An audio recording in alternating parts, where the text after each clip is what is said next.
livres. Maria, c'est pas compliqué, on veut des livres pour Noël. Chaque année, je lui dis, et chaque année, elle comprend pas, quoi.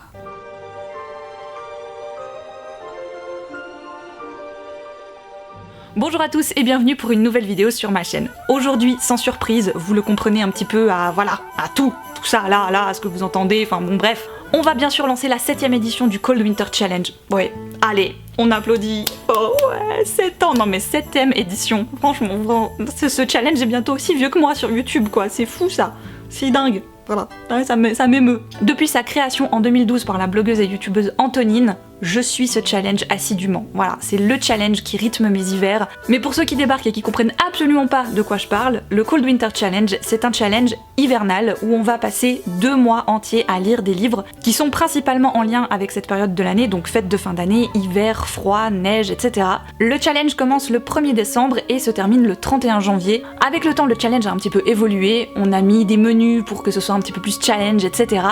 Le concept des menus est toujours là. Je vous avoue que je me suis pas autrement creusé la tête. Au début, j'étais à fond pour trouver des nouvelles idées de menus. Mais bon, en hiver en même temps, voilà. Alors j'ai repris ceux de l'année passée parce que je trouve qu'ils fonctionnent bien, mais j'ai rajouté des bonus pour ceux que ça intéresse de se challenger un petit peu plus, je vous explique ça tout de suite. Cette année, j'ai décidé de créer 2 genres de challenge dans ce challenge. Oui, vous allez voir. Va falloir bien écouter, ça va être assez facile, mais faudra vous concentrer un tout petit peu, hein. Allez, c'est parti. Dans un premier temps, on a le challenge de base, c'est-à-dire 4 menus, que je vais vous détailler juste après. Chaque menu correspond à un livre de votre choix qui doit rentrer dans les thématiques demandées du menu. Du moment que vous lisez un livre qui correspond à un des menus, votre challenge est validé. Vous pouvez bien sûr choisir plusieurs menus et donc lire plus de livres en lien avec ces menus. Si vous avez envie de mettre 4 livres dans un menu, vous le pouvez. Si vous avez envie de mettre 2 livres dans un menu, vous le pouvez aussi. C'est vraiment vous qui choisissez. Le but en fait ultime du challenge, c'est de lire un bouquin qui correspond à un des menus qui vous fait valider l'intégralité du challenge. Les menus n'ont pas changé depuis l'année dernière et on va retrouver donc en première position le menu La magie de Noël. L'intitulé de ce menu l'explique plutôt bien, le but est de lire un livre qui se déroule durant les fêtes de fin d'année ou durant la période de l'Avent. J'ai visé large, voilà, Noël, Nouvel An, Avant. Le deuxième menu se nomme Flocon magique. Contes, réécriture de contes, légendes, fantasy, fantastique, hiver ou pas hiver, c'est vous qui voyez. Le troisième menu s'appelle Marcher dans la neige, littérature de voyage, nature writing, grands espaces, nature. Le dernier menu s'appelle Stalactite ensanglantée, vous pouvez faire une option stalagmite.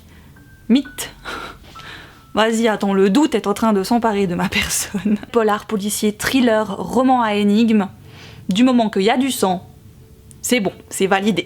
Et alors pour ceux qui auraient envie de corser un petit peu la chose, vu que dans l'intitulé Cold Winter Challenge, il y a le mot challenge, je vous ai créé des points bonus. C'est-à-dire que vous allez pouvoir grappiller des points, atteindre des paliers, grâce à ces catégories supplémentaires. Les catégories bonus vont avec tous les menus. Donc vous pouvez en choisir autant que vous voulez et les intégrer au menu de votre choix. Ou les intégrer à la totalité de vos menus. C'est vraiment vous qui choisissez. Ça va être beaucoup plus simple quand je vais vous en parler. Admettons, une catégorie bonus se nomme « Lire un livre avec une couverture de Noël ». Vous allez donc pouvoir jumeler cette catégorie bonus avec le menu « La magie de Noël ». Car si je vous montre ce livre-là, cette couverture fait penser à Noël. Elle se passe durant les fêtes de fin d'année, elle me valide donc le menu de base « La magie de Noël » plus une couverture de Noël, avec un seul livre.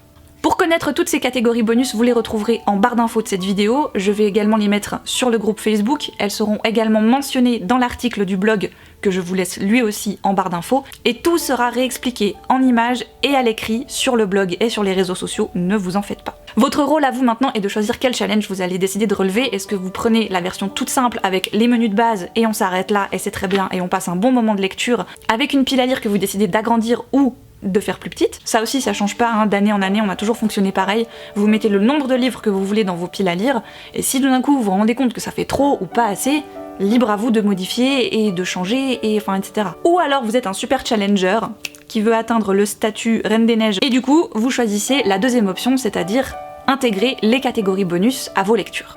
Dans les catégories bonus, j'ai même mis des petits bonus qui n'ont rien à voir avec la lecture, mais que je trouvais plutôt cool, vous allez voir. Alors une fois que vous avez décidé de participer au challenge, qu'est-ce que vous faites? C'est simple, donc vous faites votre petite pile à lire, très grande ou très petite, avec un seul livre ou 20 livres, comme vous préférez, et vous n'avez pas forcément besoin de faire un article ou de faire une vidéo ou de poster quelque chose sur les réseaux sociaux, juste le but c'est de participer. Si vous voulez participer tout seul dans votre coin, vous le faites. Si vous voulez participer en réseau et venir nous en parler sur le groupe Facebook avec le hashtag ColdWinter sur les différents réseaux sociaux, faire un article sur votre blog ou alors une vidéo sur votre chaîne, libre à vous. Le groupe Facebook, lui, vient justement de réouvrir aujourd'hui même, je vous le laisse donc en barre d'infos si vous avez envie de nous rejoindre. Cette année, pour éviter de faire la police toute seule, je me suis constituée une petite brigade ColdWinter, voilà. Nous sommes 6 modérateurs maintenant, 6 modératrices, donc 6 personnes qui vont pouvoir répondre à vos questions si vraiment vous en avez qui vous prennent la tête et que vous vous dites mais je sais pas comment je vais faire.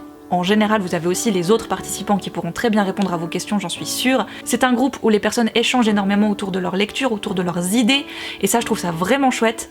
Par contre, chaque année je le répète et vraiment j'insiste, le groupe du ColdWinter n'est pas là pour parler de thé de Noël ou de vos décorations ou du temps qu'il fait dehors. Il est là pour partager et parler de vos lectures en lien avec le challenge.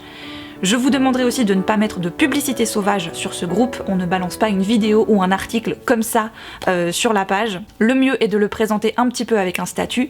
Et si vous avez envie de parler de tout ce qui concerne Noël en règle générale, des films, de la déco, des thés de Noël, des pâtisseries, etc., on a des super participants l'année passée qui ont créé le ColdWinter Blabla, je crois, en tout cas c'était un sous-groupe du ColdWinter Challenge où en fait on pouvait aller blablater de tout et de rien en lien avec Noël, avec l'hiver et avec ce challenge. Et chaque année c'est la même chose, on me demande des idées de lecture pour le ColdWinter Challenge. Alors des idées lecture, mais j'en ai plein les amis, j'en ai plein. Déjà, juste après vous allez avoir ma pile à lire. Alors je vais passer assez rapidement sur les titres parce que je vais pas avoir le temps de vous faire les résumés de tous, mais je vous mettrai à chaque fois les liens à la suite des titres dans la barre d'infos, comme ça vous pourrez aller lire les résumés si ça vous intéresse. Et en plus, si vous avez vraiment besoin de plus d'idées, le groupe Facebook ColdWinter Challenge vient de réouvrir. Il y a tous les anciens articles, toutes les anciennes vidéos que j'ai faites sur le challenge, et en plus, avec toutes les futures piles à lire des participants, je pense que niveau idée de lecture, vous allez avoir de quoi faire. Pour ma pile à lire cette année, j'ai donc choisi pour le premier menu, La magie de Noël, de lire Ensemble à minuit, qui vient de paraître aux éditions Casterman de Jennifer Castle. J'imagine que ça se passe à la période du Nouvel An. Quand descendras-tu du ciel de Gabriel Katz, il y a 2 ans, j'avais lu N'oublie pas mon petit soulier. Là, on retrouve le même personnage et comme j'avais bien aimé le premier, je me dis que le deuxième, je devrais passer également un bon moment. Alors celui-là, c'est Anaïs qui va être contente que je sorte enfin de ma pile à lire. Il s'agit du premier tome de la trilogie de Sarah Morgan sur la danse hésitante des flocons de neige.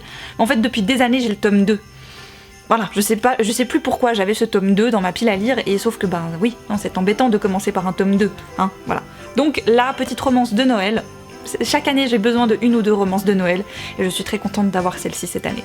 Et ma dernière romance de Noël, mais quoique il y en a d'autres qui doivent sortir, donc peut-être que j'en rajouterai plus, parce que les romances de Noël, c'est vraiment mon truc, voilà.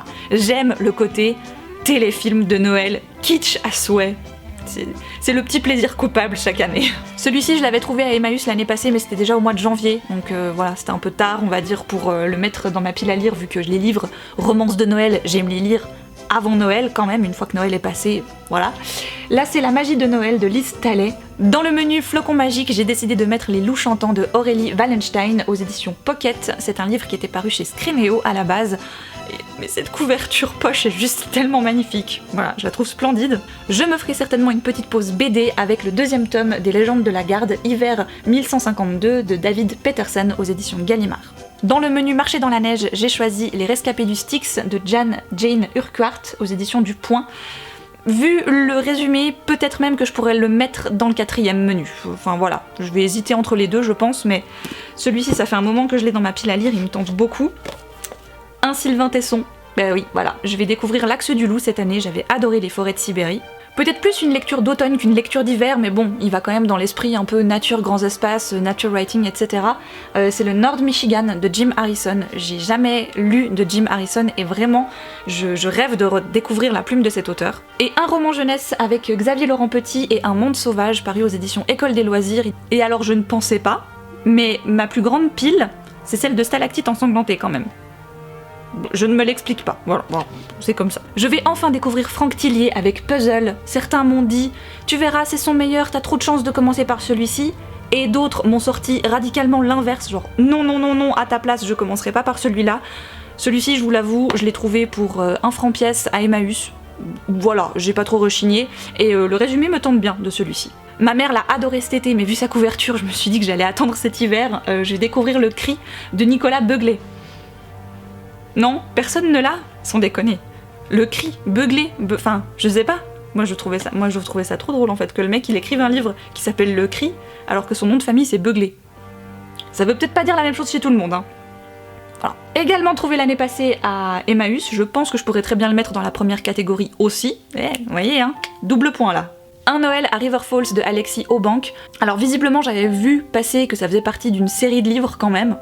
Mais bon, je vais tenter sans avoir lu les autres, parce que je vous avoue que les autres m'intéressent pas spécialement. Moi c'était surtout celui-là que je voulais lire. Ensuite j'ai 4 Anne Perry, les spéciaux qui sortent chaque année pour Noël chez 10-18. C'est une abonnée qui me les avait envoyés, je trouvais ça vraiment trop chou de sa part. Je crois que c'était son père qui les achetait chaque année, et puis ben voilà, là il faisait un peu de tri dans la bibliothèque, et plutôt que de les donner ailleurs, il a pensé à moi, et j'ai trouvé ça trop mignon. Donc on a un Noël à Campour. Pas sûr que je les lise les 4, hein, parce que La détective de Noël, L'Odyssée de Noël et Un Noël à New York. Voilà, donc ça fait partie de la collection Les Grands Détectives de chez 10-18, et Anne Perry, j'aime bien en général ce qu'elle fait, je trouve que c'est vraiment... Voilà, c'est un peu... Voilà, j'ai aussi pris ça, hein, j'ai aussi mis ça dans cette catégorie parce que j'ai le premier volume de l'intégrale d'Hercule Poirot et Agatha Christie. J'avais déjà lu le meurtre de l'Orient Express, le crime de l'Orient Express, il est pas dedans d'ailleurs. Mais cet hiver, j'ai clairement envie de me faire un Hercule Poirot, peut-être pas les 5, hein, voilà, on verra. Voilà, la présentation du challenge et la présentation de ma pile à lire est terminée. J'espère que ça vous a plu, j'espère que vous avez compris. Encore une fois, n'hésitez pas, si vous avez des questions, relisez bien la barre d'infos, relisez bien l'article sur le blog, re-regardez cette vidéo, mais si vraiment, n'hésitez pas à m'écrire. Je ferai de mon mieux pour vous répondre, mais je ne pourrai peut-être pas forcément le faire tout de suite. Sur ce, je vous souhaite de bonnes lectures, je vous embrasse très fort et je vous dis à une toute prochaine.